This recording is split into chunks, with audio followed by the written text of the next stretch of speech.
Phoenix Books presents Thornyhold by Mary Stewart, read by Jenny Agutter. I suppose that my mother could have been a witch if she had chosen to, but she met my father, who was a rather saintly clergyman. She ran the parish, as one could in those days, more than half a century ago, with an iron hand disguised by no glove at all. I had, I think, a hard upbringing, and so I believe must she have had. Until I was 7 years old, we had lived in a small village of 200 souls or thereabouts. It was an unimportant little parish, and we were very poor, but the place was lovely. My father's work was easy, and the house was compact and comfortable. Only 7 years. But even now some memories are printed still vivid and exact through the overall smudging of times gone by and best forgotten. But no people. Those golden memories, I suppose, significantly hold no single person, except one. There is no smudging of the picture on the day when I first met my mother's cousin, Gilly.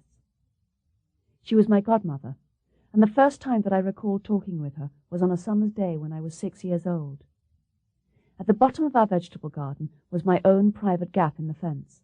Beyond it stretched a long slope of meadowland, and at the foot of the slope, backed by a little wood, lay a pond. For no reason I wandered downhill to the water's edge and sat down in the grass. Something happened. Did the sun move? What I seem to remember is a sudden flash from the pool. Everything suddenly seemed outlined in light. I sat there, as still as a snail on the stem. I looked up, and Cousin Gilly was standing there. She had something of my mother's look, the proud mouth and nose, the piercing grey-green eyes, the erect carriage. But where my mother's hair was golden red, Cousin Gilly's was dark, clouds of it swirled and swathed up with tortoise-shell pins. I don't remember what she wore, except that it was dark and voluminous. She sank down beside me on the grass. "Do you know who I am, Gilly?" "Your mummy's cousin, Gilly. She has a photo of you." "So she has. What were you doing down here?" "Just thinking." "What about?" I looked round me. "I don't know. Things. Whether there are tadpoles in the pond, for instance."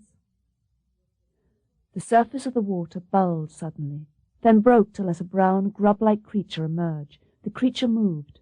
The ugly head went back as if in pain. All at once there were two bodies there on the stem, the split shell that had been the nymph, and climbing from the empty helmet of the head, another body, newly born, supple and alive, a slimmer, bigger version of the first.